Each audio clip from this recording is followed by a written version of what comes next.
Hey Jason, how you doing? Okay. Nothing at the bottom of those two envelopes. Oh, you saying something got cut off.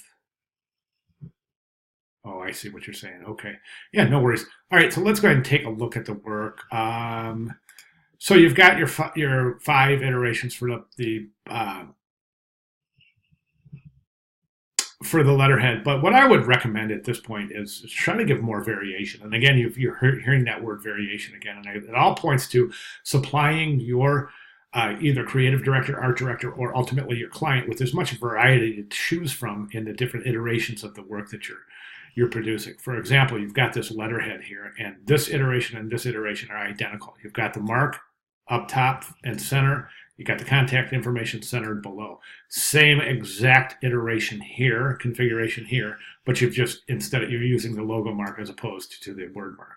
Okay, so what you would want to do is I think it's pretty much understood that these are all interchangeable. Okay, so you can change this out for a logo, you can change it out for a word mark. So you really want to just make all of your variety based on composition itself. Okay, envelopes again. I think the same thing. Envelopes look pretty good. Um, I would not recommend this approach right here, and that is presumably the front of the envelope is blank, and then you just have the logo mark on the back.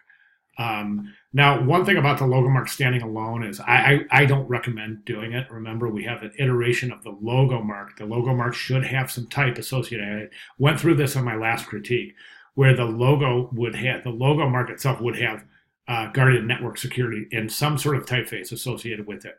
Then you would have your word mark, and then you would have your monogram, but each three should also be able to stand alone. Right now, this isn't able to stand alone because it's not recognizable. The only time you can have a logo stand alone and be recognizable is if it's an extremely successful company, household name, so to speak, like Starbucks or Nike, where their logo is perfectly capable of standing alone and garnering full meaning as such. But we're not there with this logo yet, so I do not recommend separating this mark from its associated text. Okay, and then the envelopes, same thing, looking good. Business cards looking good. Good job. We've got a lot of different configurations here to study and to choose from. So I would like you to really take a close look at your work, decipher what is the most effective way to move forward, and pursue that direction accordingly. If you have any questions at all, please let me know. I'll be glad to clarify. Thank you.